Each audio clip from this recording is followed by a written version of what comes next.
Okay, so if you have ever thought about homeschooling, or you know someone who homeschools, or you are homeschooling, give us a thumbs up on that bottom of your screen.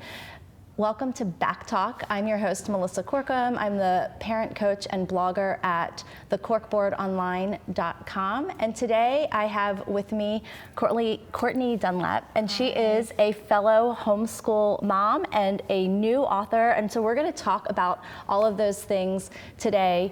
So Courtney, welcome to the show. Hi, thank you for having me. So, okay, start off by just introducing yourself to our audience. Tell us a little bit about who makes up your family and kind of what you do day to day.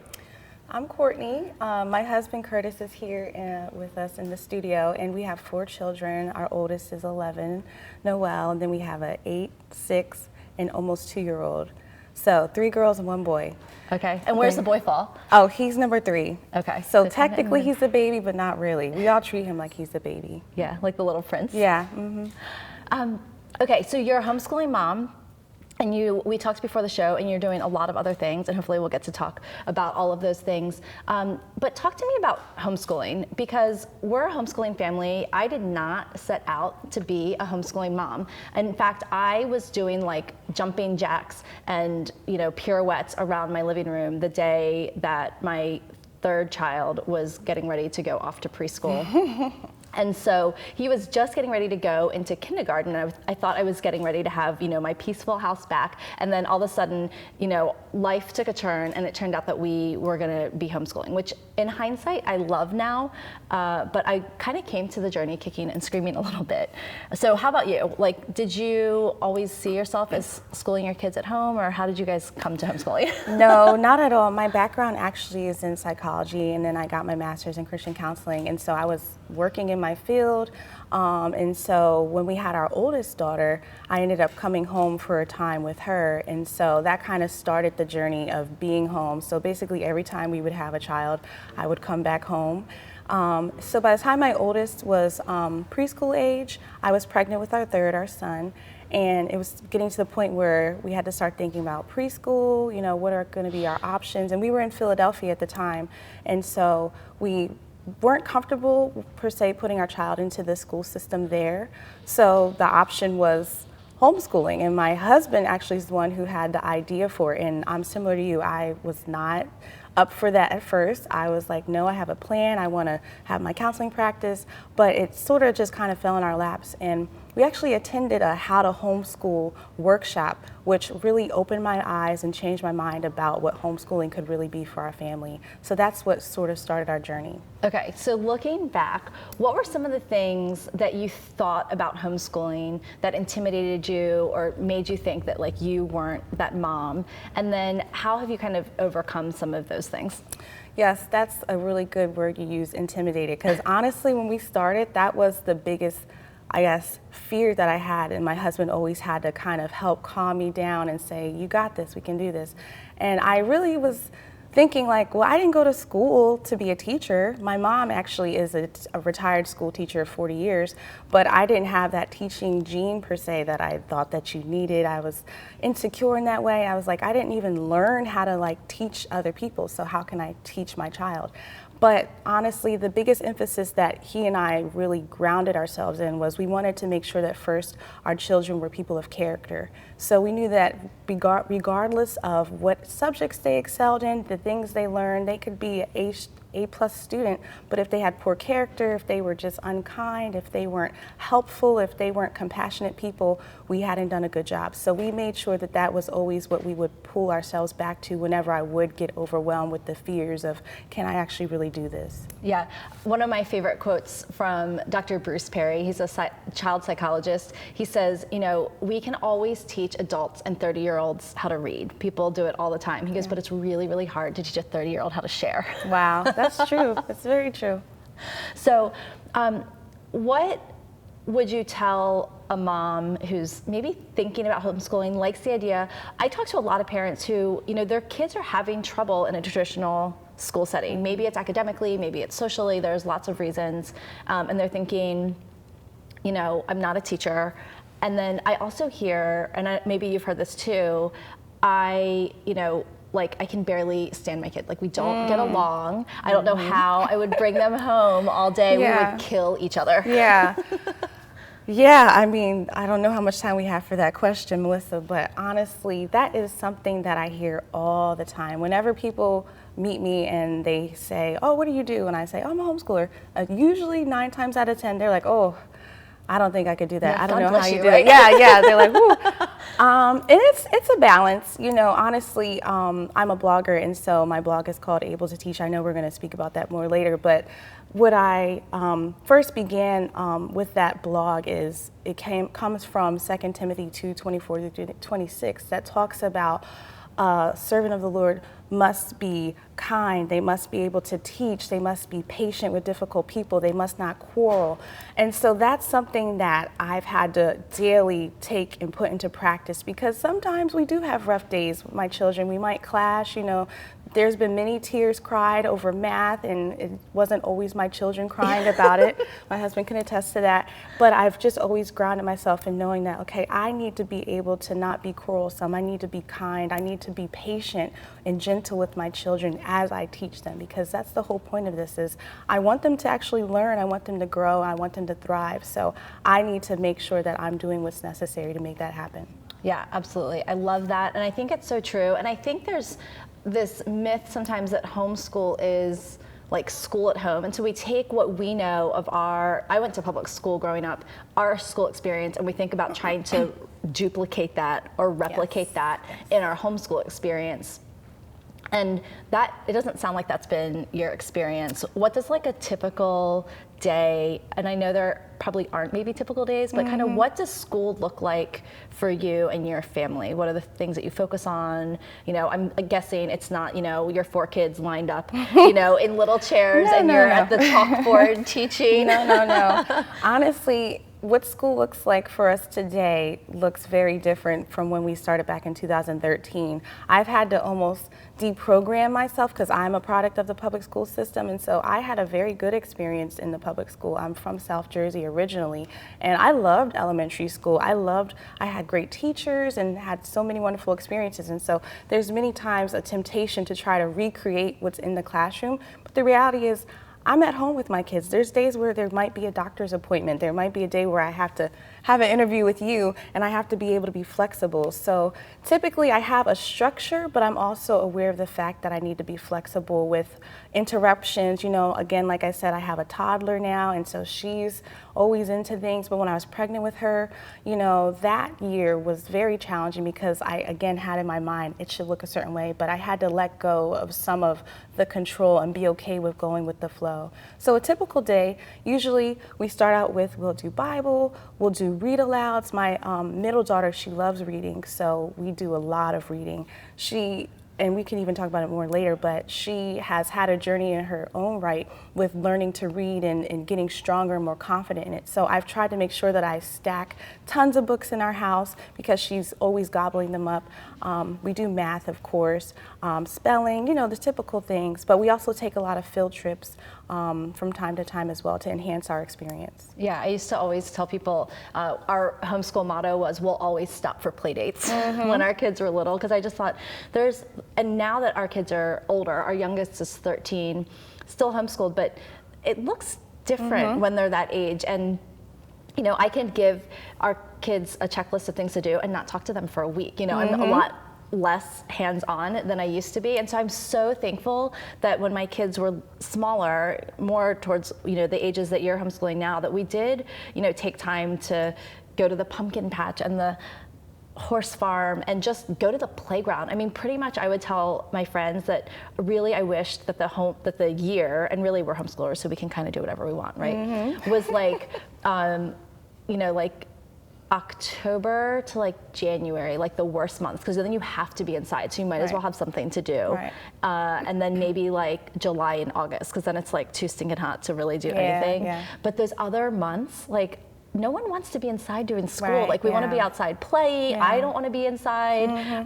So we used to always say like our summer vacation was like March through like June, and then again from like, you know, September through like the middle of October while the weather was nice. That's funny. Do you use a particular curriculum? Is there like a an education methodology that you guys have found has really worked well for you, or has it kind of changed through your kids? Yes to all of that. At this point, it's very eclectic. I definitely use like a standard phonics and reading curriculum, especially for my the younger child who's being homeschooled right now. He's a first grader, so he's learning to read. So I do use a curriculum for his phonics and his reading, and as well even for the math. And the same as my middle, who's third grade now this year. We do use a formal math curriculum. But I've evolved, like kind of like you're saying, I like to call it just a homeschool journey, really. And so now I feel more comfortable with kind of picking and choosing what we do. I also incorporate a lot of things that I write, curriculum that I will create for my children that we implement. And so, yeah, it's kind of a mix. It's a happy mix. Okay, so talk to me about the other topic that seems to inevitably come up in homeschool conversations, which is socialization. The first thing that people ask me who aren't interested in homeschooling when they find out that we're a homeschooling family almost always is, well, do your kids have friends? Or, if it's a doctor or someone, they're like, well, do you get out and see other people? Yes. So what does socialization look like for your family? Honestly, if you met my children, you would see that socialization is not a problem for them, especially my middle daughter. Socialization is probably what gets her in trouble the most because of how outgoing and rambunctious she is. But honestly, kind of like you're saying, the organic play dates that we may have with other friends, other homeschoolers. My daughter, she was involved in drama class. She's done Spanish. My oldest, who this year is her first year actually being in our township school, which is a big deal for us because she's been homeschooled since preschool until 4th grade last year. She has done cooking, she's done sewing, they've done ballet, dance. My son this year, he really wants to get into karate, so we're looking into programs like that. Also, my oldest, about 4 years ago, I started a book club for her and her friends. Unfortunately, with her age range, it was hard to find a lot of girls her age who were homeschooled. So we ended up having a compromise where just her friends who are in traditional schools, on Saturdays, once a month, we do a book club. So that's actually been ongoing. And this Monday, I was so proud of her. I took a picture of her. She and her friends were on a FaceTime call. They were planning their own book club for the first time. Usually the mothers and I plan it, but this was their first time taking ownership of it. So I was really proud of her for that. I love that when, we kind of see all of the work, all the fruit, all the seeds that we've planted kind of come to fruition. So we're going to take a quick break, but when we come back, we're going to kind of dive into some of Courtney's other hats that she wears, including a new author of a really cute book called The Rumble Hunters. So we'll be right back. Awareness. But what is your brand? According to Forbes, it's a combination of your logo, your product, your design and feel, and your personality. Did you know that aside from being a guest, we offer even more opportunity to boost your brand? Adding your company logo and website on screen during your interview will allow viewers to recognize your brand instantly. Incorporating images and video clips is another great way to showcase your product during your live segment. Let viewers see how good you really are. And most importantly, there's you and your interview. For less than the cost of a newspaper, direct mail, or a magazine ad, you can leave our studio and within 48 hours have a permanent digital copy of your live segment to link to your social media, embed into your company website, or use in email marketing. Investing in your brand is so very important, and we can't wait to have you as a guest. Shelter dogs aren't broken. They've simply experienced more life. If they were human, we would call them wise. They would be the ones with tales to tell and stories to write, the ones dealt a bad hand who responded with courage. Do not pity a shelter dog. Adopt one.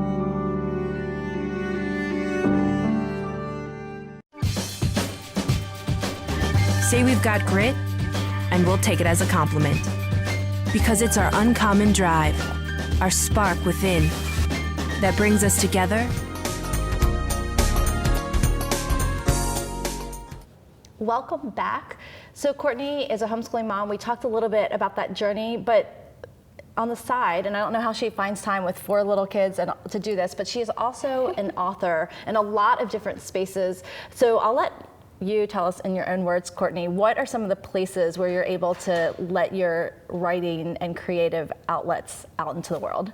Yes, I am a blogger of a blog called Able to Teach. I know we spoke about it a little bit earlier. I started that back in 2016 just as a way to share our homeschool journey with my children. I was finding at the time when I started out homeschooling that I loved blogs. I was always on Pinterest, I'm following people, but I often was left feeling like, man, I'm not good enough, I'm not adequate. Everybody would have their pretty color coordinated shelving and labeled things, and I felt so disheveled. And so I was like, man, I really want to create an online space where you can kind of just, unwind. There's times where I might snap pictures and document things, and we are in our pajamas and things like that. So I just wanted to be a down-to-earth space where people felt like, okay, she's a real person. I can do this. So I blog there. I also have been writing for the last 2 years with a Christian publisher called Lifeway Christian Resources. I write curriculum for Sunday school. So I've been enjoying that, and there's been some other curriculum things that I've been able to do with them as well. And then lastly, I am the author of a children's book called The Rumble Hunters. I love it. It's so cute. So here, if you could hold this, because the camera, Yes. and maybe they can get like a little bit of a close-up. Raise it up just a little bit. There it is. It's so pretty. The Rumble Hunters. It's my first published book. It will actually be available February 4th, so it's coming up. Currently, I'm just really excited about it. I recently found out that it's available on Target's website, Barnes & Noble's website, Amazon, my website. So I'm just really excited with the reception that I've been receiving for this. So tell me about this journey to this book. Where did the idea come from? Why a children's book? Did it fill a need for something that maybe you saw in your homeschool journey with your kids? Absolutely. With a lot of the things that I've been involving myself in the most recent years, it has filled a need. I felt as though early on that there weren't a lot of options as far as books and quality books that reflected an African-American family who had a family of faith and things of that nature. So I decided I'm going to start writing my own children's books.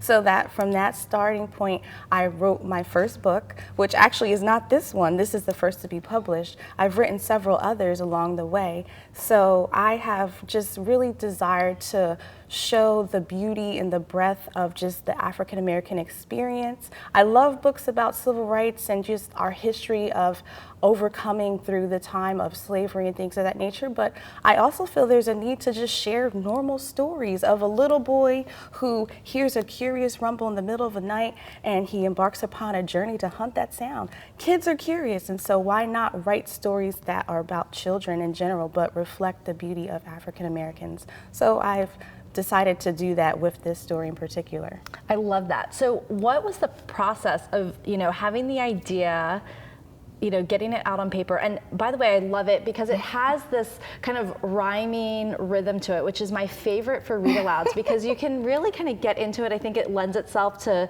a lot of pre-phonics things, I feel like you almost memorize it more easily, and so then you can really get into like the characters and the voices, and maybe that's just our family, we're dramatic read alouders.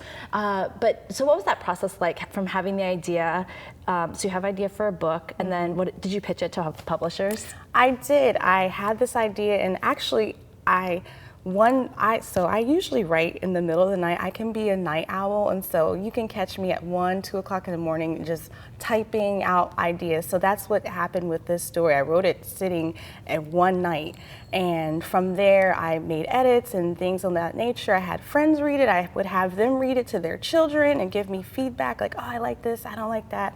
And then I eventually began pitching it to publishers, and even I tried to pitch it to agents and things of that nature, but I felt like, you know what, I think I want to do this on my own. And so I was able to really make it what I wanted it to be. So I ended up going through a hybrid publisher where I was able to self-publish it in that way. So it just really has been a journey. I love it. I love it so much. And so, it's a little boy who hears a rumble in the night. And how many of our kids, have kind of things that rumble in the night, nighttime fears. So also, what an apropos topic, because I don't know a family who has a child who hasn't, had a monster under the bed or in the closet, or is, needs a nightlight on, or all the lights on all night long. Our children, all of them. Yep. So does this come from personal experience from your kiddos, and what do they think of mom having a book? Yes, it's actually kind of a mixture. It's a little bit of me and my childhood, because I was a scaredy cat. I was the ongoing joke in my family, and it's actually true, I hate to say. I have an older sister, and even up until I was 13 years old, there'd be times where she would wake up and find me at the foot of her bed because I was afraid. And so I identify with this. I love this character because he's the opposite of that. He's courageous, he's brave, he's curious, he's willing to go into the night and figure out what the sound is. Our children at home, they actually tend to inherit what their mother was like as a child, and so they as well have been scaredy cats. So I think this is a story that can just empower children, like, you know what, there are fears, but it's okay to face them, it's okay to seek out answers and solve your own problems. So my kids, they actually are really excited. My middle daughter, she's 8. The first week the book was available, she tried to convince me to not sell it to anybody because she wanted to keep them all at the house. And they all have loved it so much. There'd be times where I may catch them looking at it still and reading through it. Mind you, I wrote this story almost 4 years ago, so they've heard me over and over again reading it to them, but it's really exciting that they still want to hear it, they still want to read it. Well, that's a win for you. It has stood the test of time. What would you say to parents? I'm not always the most patient mom on the planet, I'll be truthful. So what would you say to parents parenting kids who have a lot of fears? What do you wish adults had done for you? And maybe they did it for you when you were a child, in that space. What's the most helpful thing we can do for our kids? I think the most helpful thing that has helped our children, because again, like I said, I had a lot of fears. I was always, like you said, I had every light on. I had a million stuffed animals on my bed because I thought they would protect me from whatever fear or fearful thing I thought was there in my room. We have really tried to ground our children into the truth of who God is, because again, I know I've shared about that a bit, but we've tried to let them know God is big, He's powerful, He loves you, He cares about you. And so when we hang on to that truth, even though there might be fears that we face in life, and they might be very real fears, if we always remember and bring ourselves back to that truth, they'll be okay. And there's times, actually, believe it or not, the very first blog post I ever hit publish on through my blog was about this. It was called Jesus in the Night, Seeing Jesus in the Night. And so in it, I had my child recognize that Jesus is with you in the night. He's going to protect you. And in the morning, believe it or not, we will celebrate with our kids like, God, He answered our prayer. He kept you safe. You don't have to be afraid. And so we still to this day do that. And it's funny because with our older children, there's been times, recently, they'll say, Mommy, I was scared last night, but I prayed, I went to sleep, and I woke up today and I'm okay. So they're even learning to do that for themselves. So that's something that we have been able to incorporate and do for our children, and it's been very helpful for us. I love it. Good job, Mama. So circling all the way back to homeschooling, what would you tell parents who are thinking about homeschooling? If there was like one nugget of wisdom, what would you want to tell them? I will tell parents, you can do it. So many parents who, like I said, when I encounter them and they find out, oh, you're a homeschooler, oh my gosh, I can never do that. I just want to encourage and empower parents. That's the whole point of my blog even. It's just empowering parents to know that you can do it. Now, for you and your family, it may not look like being home Monday through Friday, doing lessons, grading workbooks, working out, figuring out where we need to go for a co-op or for a field trip. But for me, again, with our oldest now, she's in our traditional school. There's ways that I still will teach her at home. I'm able to teach her. So that means us cooking together, doing recipes together, teaching her about measurement, things like that. So there's ways that parents can still teach their children, even if it doesn't look like a typical homeschooler would maybe teach their child. So you are able to teach your children. You are able to teach lifelong learners. Real quick, where is your blog? And I'm assuming from there we can also find your book and read about your homeschool journey. So where can folks connect with you? Yes, my blog is www.able2teach.com. My website where you can find more about my book is www.courtneybdunlap.com. You can also look it up on Target's website, Barnes & Noble, Amazon. And again, it's All those called places. The Rumble Hunters. It's beautiful. Courtney, thank you so much for coming to Back Talk. I really appreciate it. Thank you so much for having me. This was so much fun. I appreciate it.